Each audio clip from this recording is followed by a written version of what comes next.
नमस्कार साथियों, मैं गौरव पवार आपका स्वागत करता हूं अपने इस YouTube चैनल ऑनलाइन विद्यार्थी में। दोस्तों, मैं आशा करता हूं कि आप सभी लोग बहुत खुश होंगे और अच्छे तरीके से जो हम पढ़ रहे हैं वो पढ़ भी रहे होंगे। तो देखिएगा, जैसा कि आप सभी जानते हैं कि इस महामारी के दौर में ऑफलाइन कोचिंग तो मुश्किल है, खुल नहीं रही, बंद है सब।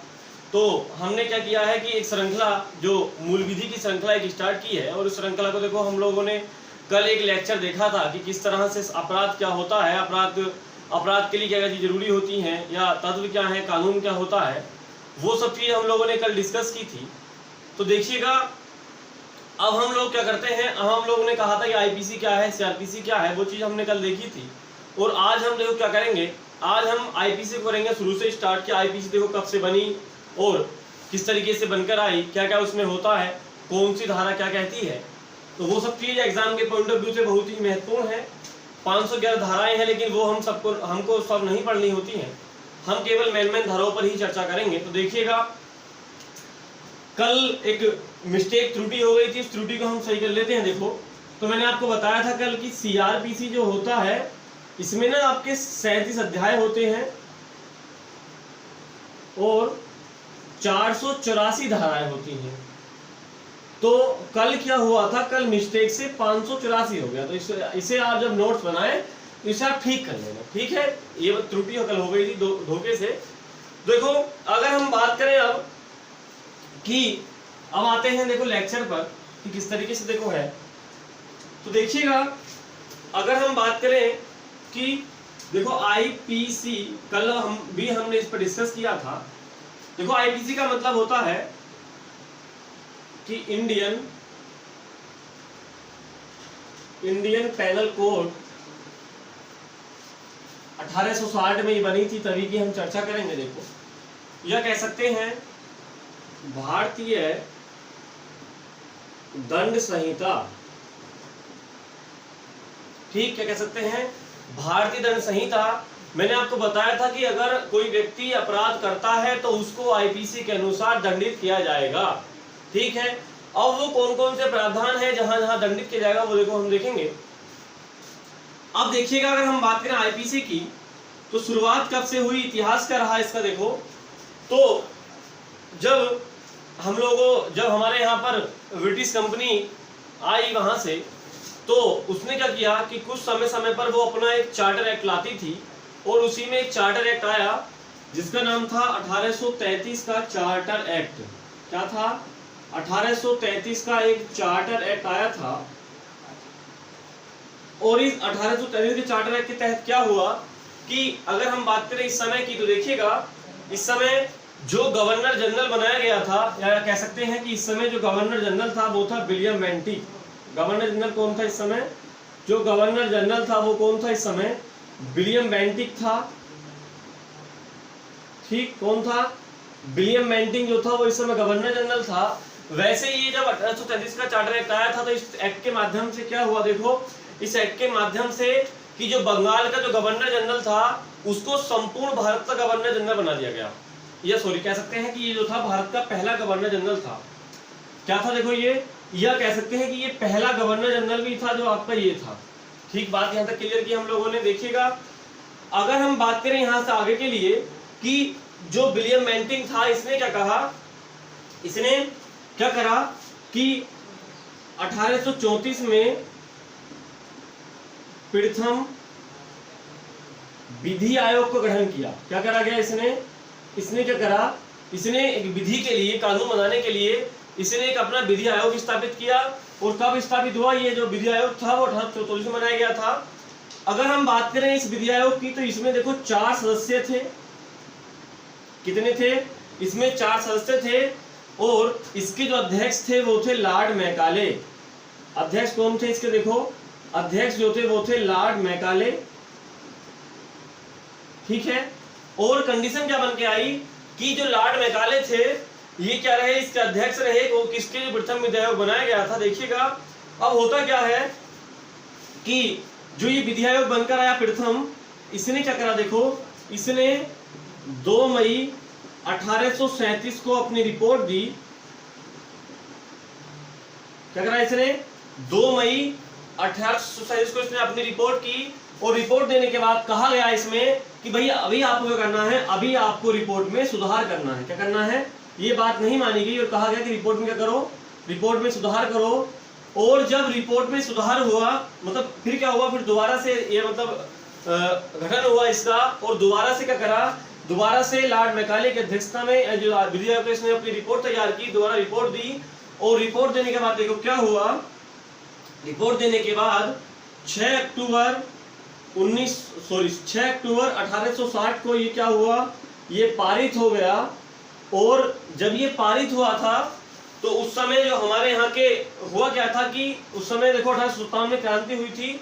वो क्रांति होने के बाद जो आपका शासन चल रहा था गवर्नर जनरल के अनुसार, वो क्या हुआ, अब शासन चलने लगा क्राउन की कृपा पर। ठीक है, फिर क्या हुआ कि जो गवर्नर जनरल होता था उसका जो पद था वो वायसराय का बना दिया गया। तो इस समय की अगर हम बात करें कि 1860 की अगर हम बात करें तो इस समय ये पारित किसने किया, तो देखो ये क्या गया था, वायसराय थे उस समय लॉर्ड कैनिंग। कौन थे वायसराय, जो वायसराय थे वो कौन थे, वो थे लॉर्ड कैनिंग। इन्होंने इसको क्या करा, पारित किया।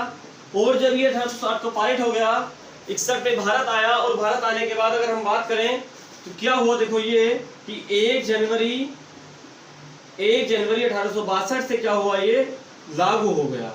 कब लागू हुआ था ये लागू हुआ था 1 जनवरी 1862 को क्या हुआ, ये लागू हो गया। अब देखो लागू कहाँ हुआ, अगर हम बात करें इस चीज की कि लागू कहाँ हुआ, देखो अभी हम इस पर डिस्कस कर लेते हैं कि पूरी की पूरी कहानी मैंने आपको बताई कि किस तरीके से रहा, कि प्रथम विधि आयोग बना, उसके अध्यक्ष कौन थे, या किसकी अध्यक्षता में ये आईपीसी बनी, तो वो अध्यक्ष कौन थे, उसके लॉर्ड मैकाले थे।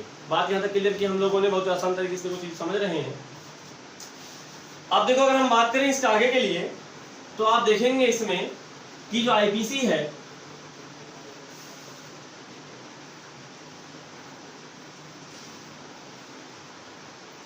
देखिएगा, अगर हम बात करें इस आईपीसी की तो आप देखो इसमें देखेंगे किस तरीके से कि जो आईपीसी है क्या करा, इसको देखो मैंने अभी आपको बताया था कि 1 जनवरी 1862 को क्या हुआ, ये लागू हो गया।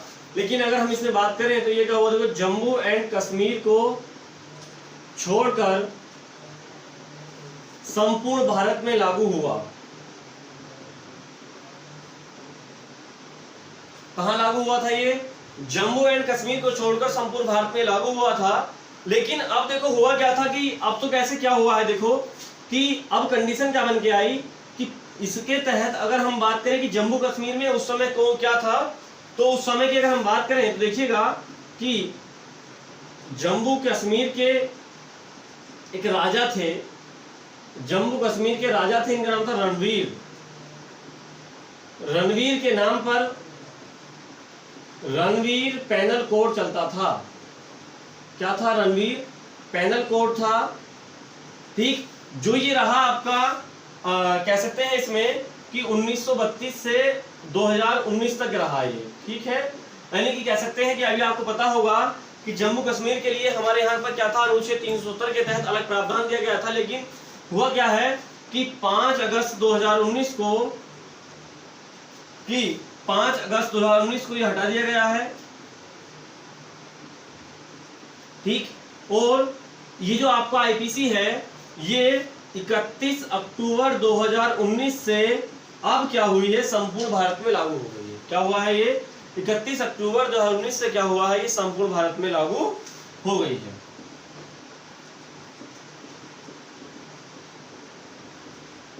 तो यहां तक हमने बात पूरी की, किस तरीके से रहा ये पूरी की पूरी बात क्या हुई। अब क्या हुआ है कि इस समय तक ये था, लेकिन अब क्या हुआ है कि संपूर्ण भारत में लागू ये हो गई। देखो अब अगर हम बात करें आईपीसी की तो देखिएगा कि जो आईपीसी है मैंने आपको कल बताया था इसमें कि ये देखो एक समवर्ती सूची का विषय है। किसका विषय है ये जो विषय है आपका किसका है, समवर्ती सूची में आता है। समवर्ती सूची का मतलब होता है कि ऐसी सूची जिस पर राज्य और केंद्र दोनों कानून बना सकते हैं, लेकिन उस कंडीशन में जो केंद्र की विधि होगी वो सर्वमान्य मानी जाएगी। ठीक है, देखो अगर हम बात करें इसके बाद कि इसके बाद जो क्या हुआ कि इसमें आपकी 23 अध्याय हैं, कल भी हमने बात की, 23 अध्याय हैं और 511 धारा हैं। ठीक, और उसके बाद देखिएगा इसमें कि जो ये आपका आईपीसी है, कितने अध्याय हैं? 23 अध्याय हैं। देखो, अगर हम बात करें यहाँ से कि सबसे बड़ा अध्याय कौन सा है, तो सबसे बड़ा जो अध्याय है वो है 17, और जो सबसे छोटा अध्याय है वो है आपका 23। सबसे छोटा अध्याय कौन सा है? सबसे छोटा जो अध्याय है वो है आपका 23। एग्जाम में क्वेश्चन बन सकता है कि बताइएगा कि आईपीसी का सबसे बड़ा अध्याय कौन सा है और सबसे छोटा अध्याय कौन सा है, तो वो आपने देखा कि 17 जो है वो सबसे बड़ा है और 23 जो है वो सबसे छोटा है। देखो, अब हम बात कर लेते हैं कि जो आईपीसी है कि ये किस किस पर लागू होती है, किस किस पर लागू नहीं होती है, वो चीज देखो, हम कुछ अपवाद हैं वो देखेंगे। देखिएगा,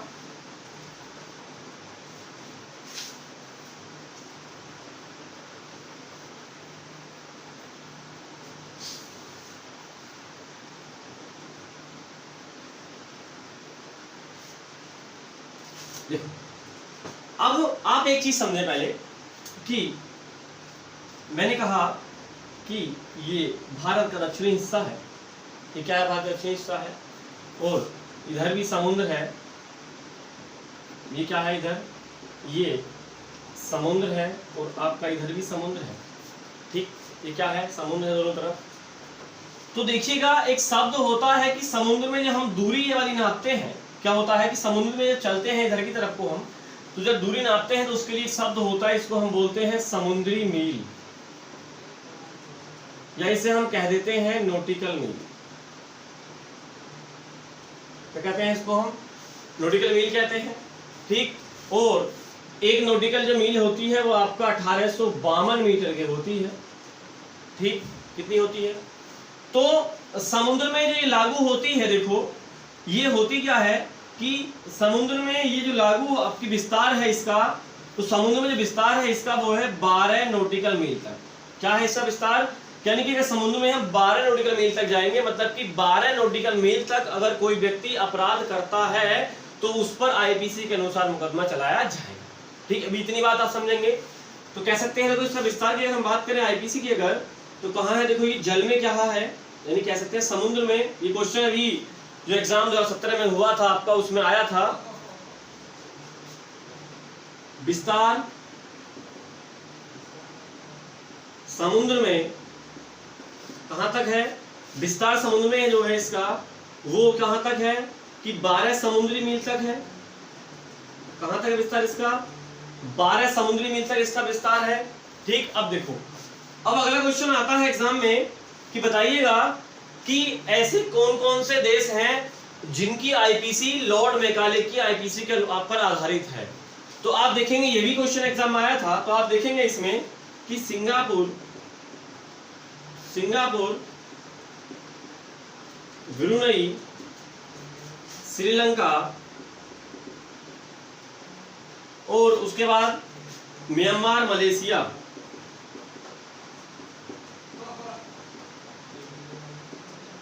तो क्या है कि जो सिंगापुर, ब्रुनई और आपका म्यांमार, मलेशिया, श्रीलंका की आईपीसी है वो क्या है?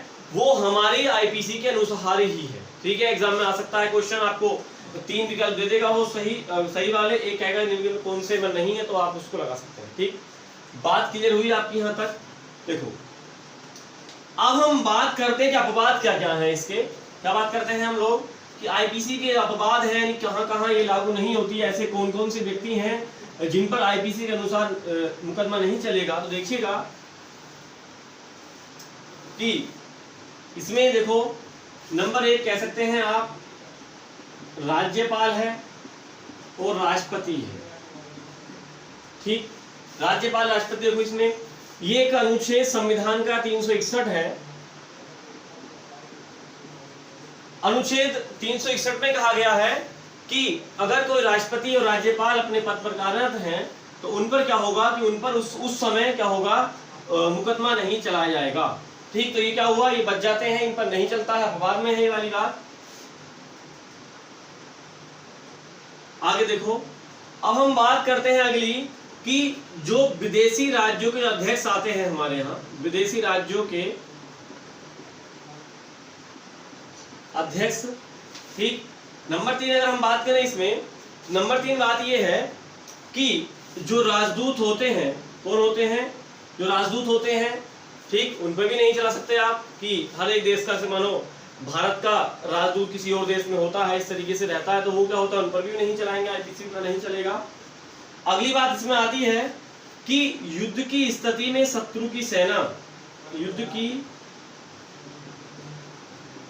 स्थिति में जो दुश्मन देश है उसकी सेना पर भी नहीं लगेगा। युद्ध की स्थिति में शत्रु की सेना, देखो इसका मतलब क्या हुआ, ये कहानी हम समझेंगे इस तरीके से, जैसे कि मान के चलो कि दो देशों के बीच झगड़ा चल रहा है, जैसे कि मैंने कहा आपसे, देखो कि दो देश हैं, ये तो आपका है इंडिया और ये है पाकिस्तान, ठीक, क्या है ये, इंडिया और पाकिस्तान है। मान के चलो कि पाकिस्तान के कुछ सैनिक हमारे यहाँ पर आ जाते हैं, क्या होता है कि पाकिस्तान के क्या होते हैं, पाकिस्तान के कुछ सैनिक हमारे यहाँ आ जाते हैं, ठीक, और जब ये पाकिस्तान के सैनिक हमारे यहाँ आ जाते हैं, मान के चलो कि हमने क्या करा कि 100 सैनिक जो थे वो भारत ने पकड़ लिए, ठीक, तो हम क्या करेंगे, इन सैनिकों पर आईपीसी के तहत मुकदमा नहीं चलाएंगे, ठीक, इनको हम छोड़ देते हैं। ये क्या हुआ, संधि बनी हुई है। बात क्लियर हुई आपकी यहाँ तक। अब देखो होता क्या है कि इस तरीके से ये क्या वाद रहा कि इन पर क्या होता है कि आईपीसी का विस्तार इन पर नहीं होता है। अब देखो अगर हम बात करें इससे आगे के लिए, इस तरीके से क्या करा हमने, देखो कि आईपीसी के बारे में जाना कि किस तरीके से आईपीसी में कब बनकर आई और कौन कौन किस विषय में आता है, क्या कौन सूची में आता है, वो सब चीज देखी हमने। अब देखो हम लोग क्या करते हैं, मैंने आपसे कहा कि 23 अध्याय है, तो अध्याय नंबर 1 पर हम बात करेंगे। क्या करेंगे, देखो हम लोग बात करते हैं अध्याय नंबर 1 और उसकी जो पहली धारा है उससे डिस्कस करेंगे।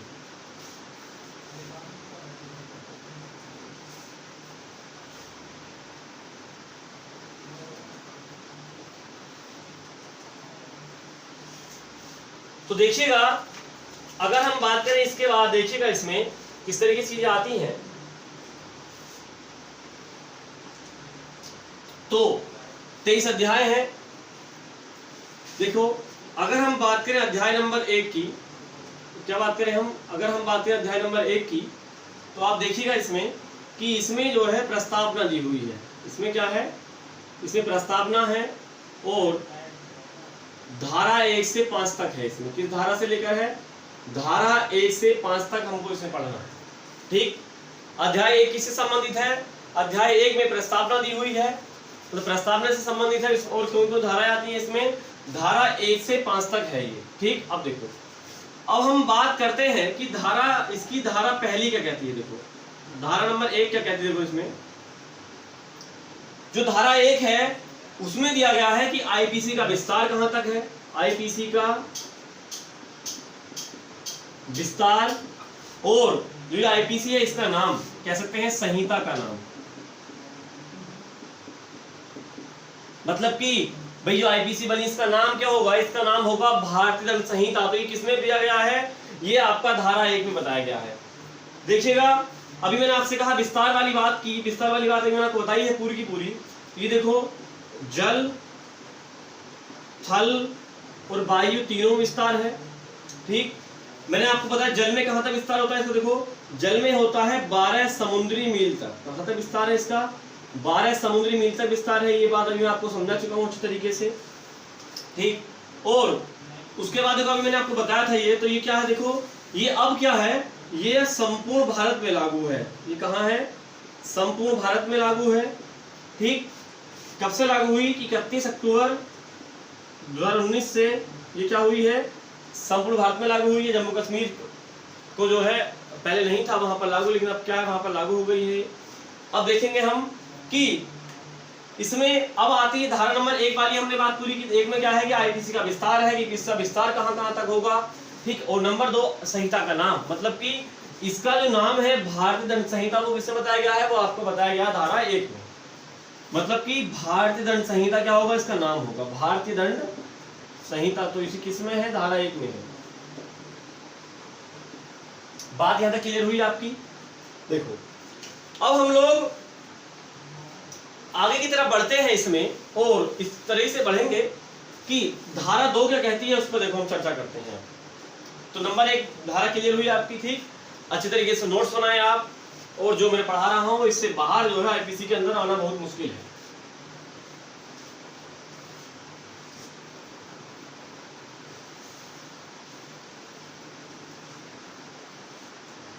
तो देखिएगा धारा 2 क्या कहती है। धारा 2 कहती है कि अगर कोई व्यक्ति भारत के भीतर अपराध करता है तो उसके बारे में बताइएगा। इसमें क्या है कि भारत के भीतर किए गए अपराध के लिए दंड। क्या है इसमें कि अगर कोई व्यक्ति भारत के भीतर अपराध करता है तो उसकी क्या है, उसको दंड जो है वो इस आईपीसी के अनुसार आपको दिया जाएगा। देखो अपराध का मतलब क्या हुआ, इसका मतलब क्या है कि अगर कोई व्यक्ति जो ये कानून बना हुआ है आईपीसी का, उस कानून का उल्लंघन करता है, तो आप ऐसे मानो कि प्रतिकूल कार्य करता है या उल्लंघन करता है, तो उसको क्या होगा, उसको दंड दिया जाएगा इसके तहत। देखेंगे इसमें आप कि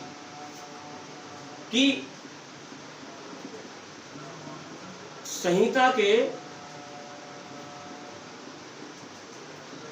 प्रतिकूल कार्य करता है या कानून के प्रतिकूल कार्य करता है, मतलब कानून के अपोजिट अगर कार्य करता है वो, तो क्या होगा, वो भारत के भीतर दोषी माना जाएगा। ठीक। अब देखो धारा 3 क्या कहती है इसकी। धारा 3 कहती है कि भारत के बाहर किए गए अपराध के लिए दंड। देखो कि भारत के बाहर किए गए अपराध के लिए दंड। देखो अगर हम इसको आसान भाषा में समझें तो इस तरीके से देखो आप समझेंगे। देखिएगा जैसे मैंने आपसे कहा कि एक देश है और उस देश का नाम है आपका कनाडा। क्या कहा मैंने आपसे, मैंने कहा ये कनाडा देखो है, क्या कहा मैंने आपसे, क्या है, ये एक देश है कनाडा। क्या है देश, कनाडा है। और इसे आप इस तरीके से समझेंगे कि अगर कोई व्यक्ति कनाडा के व्यक्ति को ही मारता है तो उससे हमारा कोई लेना देना नहीं, ठीक, वो कनाडा कानून के तहत आएगा। लेकिन अगर आप मान के चलो कि कोई व्यक्ति भारत से कनाडा जाता है, क्या हुआ, देखो व्यक्ति, मैंने कहा ये भारत है, क्या कहा मैंने आपसे, ये क्या है, भारत है। अगर कोई व्यक्ति भारत से कहां जाता है, भारत से जाता है वो कनाडा, ठीक, और वो कनाडा में किसी व्यक्ति की हत्या कर देता है, क्या करता है कि अगर भारत का कोई व्यक्ति कनाडा में हत्या कर देता है और वो व्यक्ति हत्या करने के बाद मान के चलो कि भारत में आ जाता है, ठीक, तो उस पर क्या होगा कि जो कनाडा की जो सरकार होगी वो पता लग जाएगा कि वहां किसने हत्या की है। तो ऐसा नहीं है कि मानो कनाडा में हत्या की है तो उनकी उसको सजा नहीं मिलेगी, उसको जो सजा मिलेगी भारत की इस आईपीसी के तहत। क्या होगा कि जैसे मानो भारत में आ गया है, ठीक, अब जब वो भारत में आया तो कनाडा की सरकार क्या करेगी, कनाडा की सरकार वहां से डॉक्यूमेंट जो भी होंगे भारत को भेजेगी कि इस तरीके से क्या करा है इसने, इस तरीके से हत्या की है या लूट की है, जो भी उसने अपराध किया है, उस अपराध के लिए क्या होगा, उस अपराध के लिए उसको क्या करेंगे, भारत में दंडित किया जाएगा।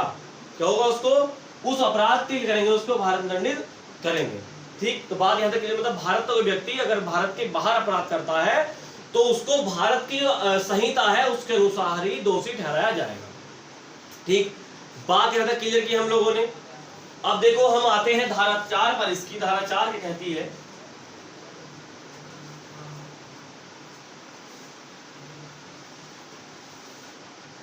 देखिएगा धारा 4, देखिएगा राज्य क्षेत्रातीत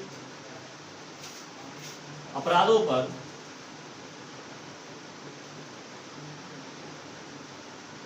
संहिता का विस्तार। कहती है, देखो धारा 4 कहती है, धारा 4 कहती है कि राज्य क्षेत्रातीत अपराधों पर संहिता का विस्तार। इसका मतलब क्या है, इसे हम समझेंगे आसान भाषा में कि जैसे कि मैंने कहा कि भारत में रजिस्ट्रीकृत कोई जहाज है या कोई विमान है या एयरफोर्स का हो या नेवी का हो, तो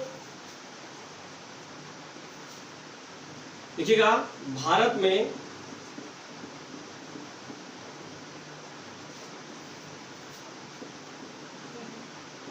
रजिस्ट्रीकृत वायुयान है या कोई पोत है, ठीक, कि भारत में रजिस्ट्रीकृत कोई वायुयान है, विमान है, जलयान है, वायुयान है, और अगर कोई व्यक्ति अगर इस पर किसी भी देश में कोई अपराध किया जाता है, मतलब कि अगर कोई विमान ऐसा है जो भारत में रजिस्ट्रीकृत है, ठीक, तो उस पर क्या होगा कि अगर कोई व्यक्ति अपराध करता है उसमें, तो क्या होगा, ऐसा माना जाएगा जैसे कि उसने भारत के अंदर अपराध किया है। क्या मानेंगे उसको हम क्या करेंगे कि इस आईपीसी के तहत ही उसको सजा दी जाएगी। ठीक, नंबर 1 कंडीशन आपकी इसमें हो गई है। और नंबर 2 मैंने अभी आपको पढ़ाया था कि भारत से बाहर किसी स्थान पर भारतीय नागरिक द्वारा, भारत से बाहर किसी स्थान पर भारतीय नागरिक द्वारा अपराध किया ना, ठीक, तो ये क्या हुआ, ये होगा राज्य क्षेत्रातीत, मतलब कि ऐसे कौन कौन से क्षेत्र हैं जो हम मतलब इनको हम ले सकते हैं आईपीसी के तहत। ठीक, अब धारा 5 क्या कहती है इसकी, देखो धारा 5 की अगर हम बात करें, देखो धारा 5 में जो है, देखो इसमें दिए गए हैं अपवाद। इसमें क्या है, देखो अपवाद का मतलब क्या है, इसे आप ऐसे समझेंगे कि जैसे मान के चलो कि सेना का कोई जवान, जैसे कि मानो सेना का मतलब क्या हुआ, आर्मी, एयरफोर्स, नेवी का कोई जवान है, और वो नेवी का जवान क्या करता है, विद्रोह करता है, तो क्या करता है कि सेना का जवान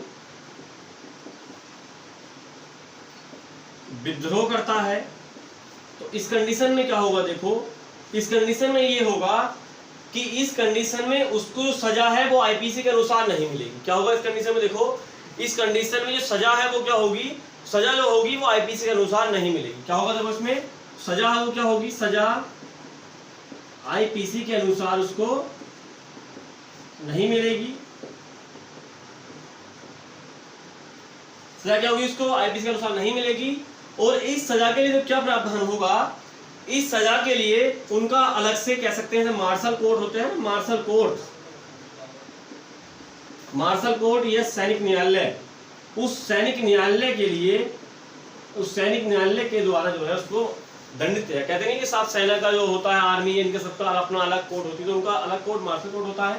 ठीक, अब एक बात यहाँ समझेंगे आप कि एक अधिनियम जो आपका सैनिक न्यायालय होते हैं कब, मतलब किसके तहत बनाए गए, तो एक अधिनियम आया था, देखो जिसका नाम है सेना अधिनियम 1950। क्या हुआ, देखो सेना अधिनियम 1950 के तहत ये बनाया गया था, जो आपका ये था। ठीक, तो इस तरीके से हमने जो क्या किया, इस तरीके से हमने कि जो धारा ये आपकी अध्याय 1 था वो हमने पूरा का पूरा कंप्लीट किया। ठीक, क्या किया हम लोगों ने कि अध्याय 1 हमने पूरा किया। ठीक, और आईपीसी को हमने समझा कि आईपीसी क्या होती है, उस सब चीज पर डिस्कस किया। ठीक, अब देखो हम लोग बात करते हैं अध्याय 2 पर हम लोग बात करेंगे।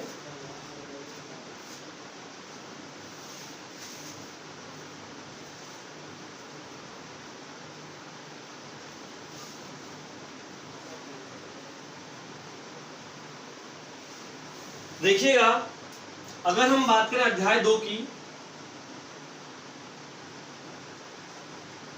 तो इसमें देखो क्या है कि इसमें साधारण स्पष्टीकरण है,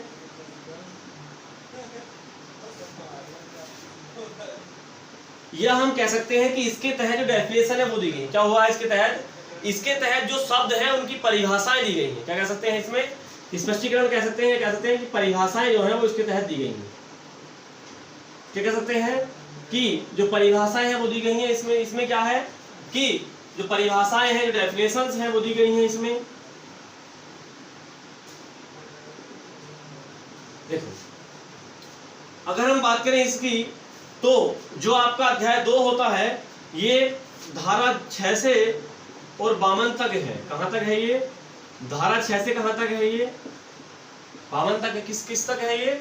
धारा 6 से बामन तक है। तो जो अध्याय 2 है, देखो इस पर हम लोग डिस्कस करेंगे नेक्स्ट वीडियो में, ठीक है। तो अध्याय आप एक अध्याय को आप समझे कि किस तरीके से आईपीसी का विस्तार हुआ, कब कब बनी, क्या क्या रहा, उसके बारे में हमने पूरी बात की। और अध्याय जो है 2 जो है उसको हम कल डिस्कस करेंगे।